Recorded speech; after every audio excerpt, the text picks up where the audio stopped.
pour parler d'un domaine qui m'est cher, donc, qui est celui des spondylarthrites, et sur des questions d'actualité. Donc j'ai choisi de vous parler des problèmes diagnostiques, du diagnostic précoce et des perspectives à ce propos. Donc oui, ce que nous allons aborder aujourd'hui, c'est la question de la difficulté d'identification de ce rhumatisme, bien qu'il soit fréquent, comme l'a rappelé à l'instant Jean Sibilia. C'est un rhumatisme qui pose de réels problèmes diagnostiques, et je pense que vous entendrez encore parler aujourd'hui avec un autre exposé sur le problème de la fibromyalgie.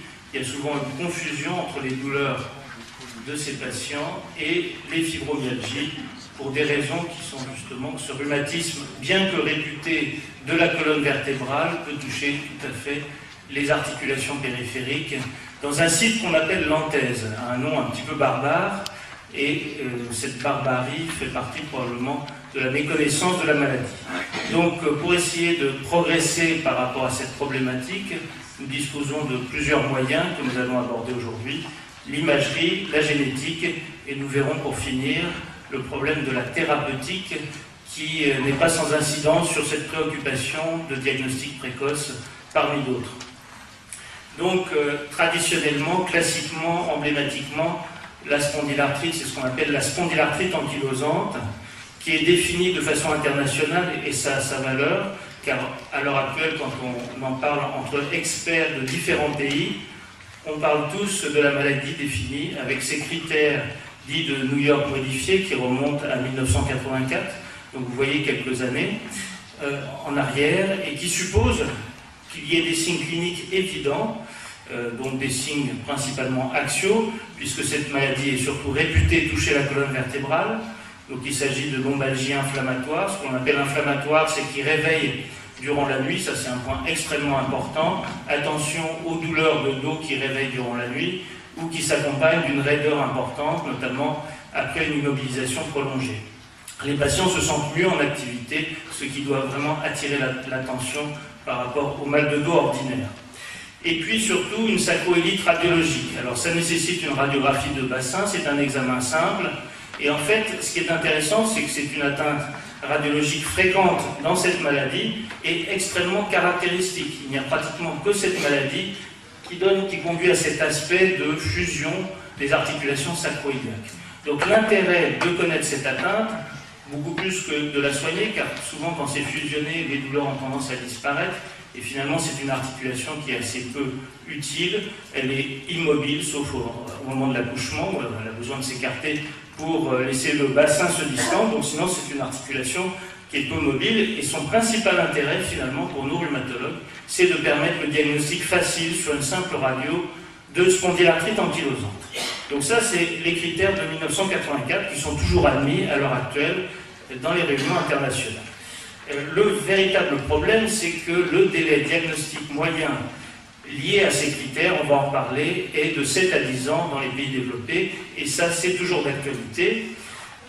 C'est un problème, et en voici probablement en partie la raison. Donc là, il ne s'agit pas d'une étude, ce qu'on appelle une étude prospective, c'est-à-dire où on suit une population de patients. Donc les résultats sont interprétés, mais ils veulent quand même dire ce qu'ils veulent. Donc ça, c'est une série importante de patients qui ont été étudiés dans le cadre d'enquêtes génétiques. Donc la plupart appartenaient à des familles avec plusieurs atteints. Et on voit la fréquence de l'anomalie radiologique évidente des sacroiliaques en fonction de la durée d'évolution chez les hommes et chez les femmes. Avant 10 ans d'évolution, seuls 25% des femmes ont ces anomalies radiologiques, 50% des hommes. Après 20 ans d'évolution, on monte à 86% chez les hommes, donc une fréquence pas exhaustive, mais tout de même très élevée. Alors chez les femmes, il semble qu'on culmine à 60%. Autrement dit, il y a une bonne proportion de femmes qui ont tous les symptômes de la spondylarthrite, qui se comportent exactement par ailleurs comme les hommes, qui ne répondent pas, après 20 ans d'évolution de la maladie, à ces fameux critères de New York. Donc ça, c'est pas sans poser un problème, et il faut vraiment en avoir conscience. Moi, je vois fréquemment ces patients qui arrivent, et surtout ces patients avec des dossiers radiologiquement normaux et qui ont été répétés pour expliquer ce mal de dos et d'ailleurs. On répète les radios, les IRM, les scanners et tout est désespérément normal. Ce que j'appelle le signe du dossier, finalement c'est un bon signe d'orientation. Le dossier est très épais, vous voyez, mais il est vide en fait. Et ça c'est un bon signe d'orientation et ça doit faire suspecter une spondylarthrite pour peu que les douleurs soient de nature inflammatoire. Je l'ai déjà dit, hein, réveiller la nuit, dérouillage après repos, amélioration par l'activité et puis efficacité aussi, souvent, des médicaments de type anti-inflammatoire. Alors, donc pour illustrer ce problème de retard diagnostique, je cite ici les résultats d'une enquête qui a été faite auprès des adhérents des différentes associations de spondylarthrite en France, données recueillies entre 2005 et 2006 sur près de 2000 auto-questionnaires. Et j'en ai retiré ce résultat qui me paraît particulièrement intéressant, c'est le délai entre les premières manifestations et le diagnostic. Alors, certes, dans 50% des cas à peu près, le diagnostic va être assez vite, c'est-à-dire en moins de 5 ans. Mais dans un nombre non négligeable de cas, près de 10% des cas, ça va pouvoir prendre plus de 20 ans. Donc, des délais diagnostiques qui sont évidemment insupportables pour les patients qui souffrent de cette pathologie. Et donc, on arrive à ce délai moyen de 6 ans dont je parlais déjà, avec un nombre de médecins consultés moyen de 3,3 avant de poser le diagnostic, et évidemment, puisque c'est une moyenne, souvent beaucoup plus. Alors, comment peut-on progresser? En fait, on dispose très schématiquement de deux types d'outils actuellement, en dehors des critères cliniques dont on sait véritablement qu'on ne peut pas espérer beaucoup plus, l'imagerie, et avec deux outils récents, qui sont des imageries qui mettent en évidence l'inflammation aiguë, donc qui n'ont pas besoin d'attendre autant d'années que la radiographie, à savoir l'IRM et l'échographie des inflammations des articulations périphériques, ce qu'on appelle l'échographie des anthèses. Et puis sur le plan biologique, on manque de marqueurs biologiques dans cette maladie. On n'a pas le facteur rhumatoïde comme dans la polyarthrite rhumatoïde, donc on espère de la génétique. Il y a déjà le HLA-B27, dont on sait qu'il est largement insuffisant, mais tout de même utile. Il permet d'évoquer le diagnostic plus facilement. Et surtout, on espère que d'autres facteurs génétiques que l'on suspecte et que l'on commence à identifier vont aider à affiner la performance diagnostique avec donc des marqueurs biologiques faciles à identifier.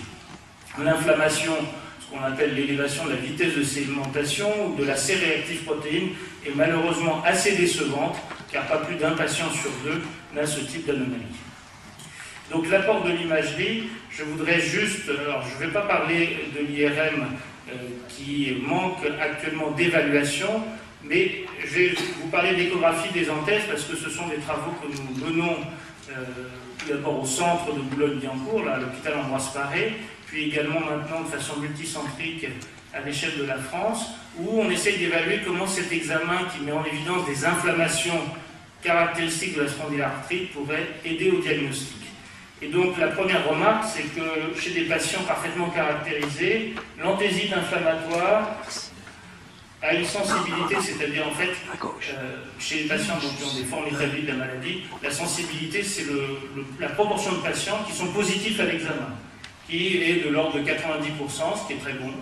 Et une spécificité, c'est-à-dire, c'est l'inverse. La spécificité, c'est le nombre de patients, le nombre de sujets n'ayant pas cette maladie qui n'ont pas non plus l'anomalie. Et donc la spécificité semble également très bonne.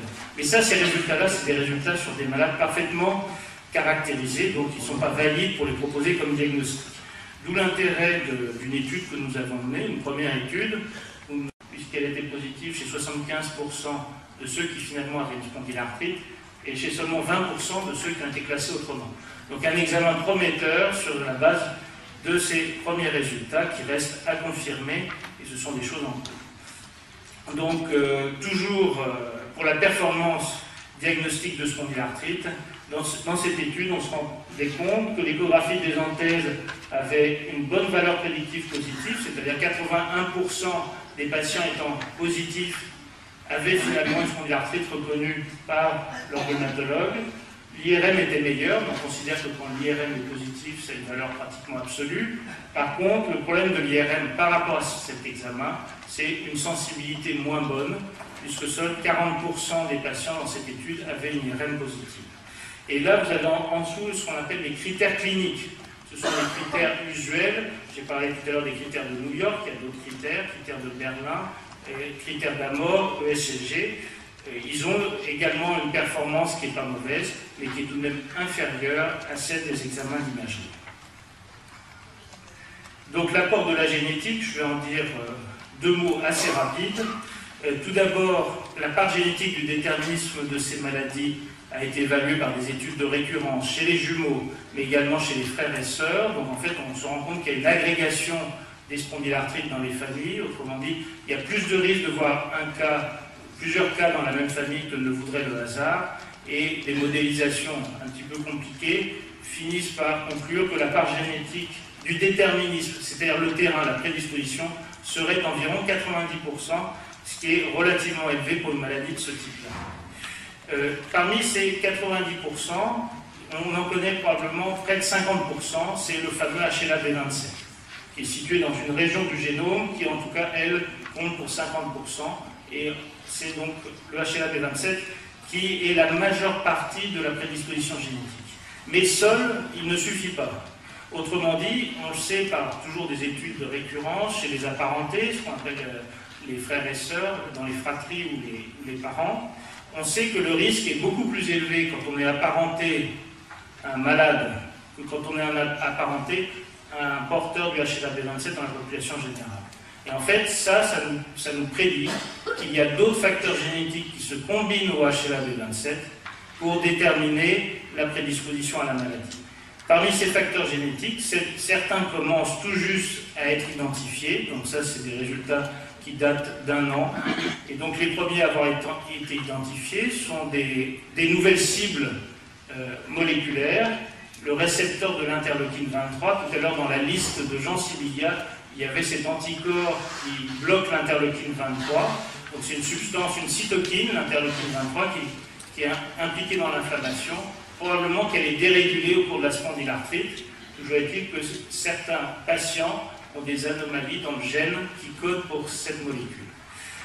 Il y a également d'autres molécules qui sont en cours, d'autres gènes qui ont été isolés, donc je ne vais pas rentrer dans la complexité de ces analyses, mais c'est pour vous dire qu'en combinant différentes variations génétiques, on arrivera peut-être prochainement à déterminer plus facilement quels sont les patients à risque de développer une spondylarthrite, d'une part, et d'autre part, à faire le diagnostic si on retrouve toutes ces anomalies ou une proportion importante de variations génétiques chez les patients chez lesquels on suspecte le diagnostic. Donc ça, c'est l'autre piste.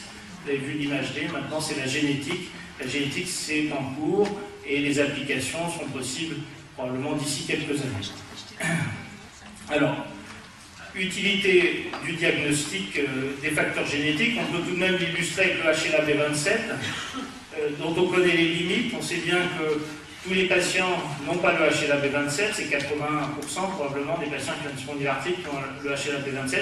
Et surtout, plus important encore, c'est pas parce qu'on a le HLA-B27 qu'on a une spondylarthrite, puisque la fréquence des patients, le nombre de spondylarthrite parmi les porteurs du HLA-B27, c'est probablement de l'ordre de 5%.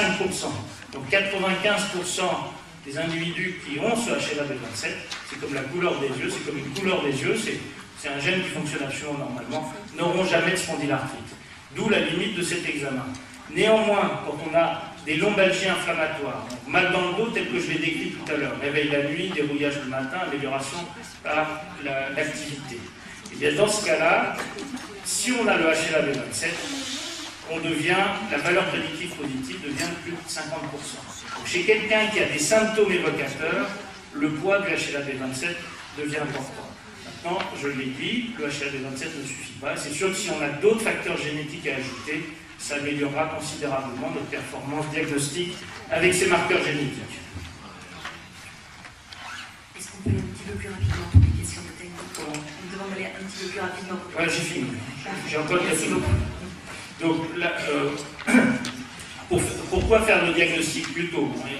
Il y a multiples raisons à ça. Il y a probablement une raison particulièrement importante qui est la problématique des traitements. On a parlé à l'instant de ces nouvelles biothérapies qui étaient très efficaces chez certains patients, et on se rend compte, ça c'est une étude relativement anciennes déjà, mais il y en a d'autres plus récentes qui confirment que si on traite les patients de moins de 10 ans d'évolution, on a des meilleurs résultats. Vous voyez ici 75% de très bons répondeurs que ceux qui ont plus de 20 ans d'évolution, où là on n'a que 30% de très bons répondeurs, ce qui veut dire que probablement durant toutes ces années d'ignorance diagnostique, où là en l'occurrence ce n'était même pas la question, les traitements n'étaient pas disponibles, il se passe des choses irréversibles et donc il vaut mieux probablement traiter le plus tôt possible. Voilà, donc en conclusion, les formes non radiologiques de spondylarthrite sont fréquentes, le diagnostic souvent retardé. L'enjeu est lié aux nouveaux traitements comme les anti-TNF-alpha, plus efficaces si débutés précocement. Les moyens diagnostiques précoces sont les marqueurs biologiques pour la génétique et l'imagerie, IRM, échographie.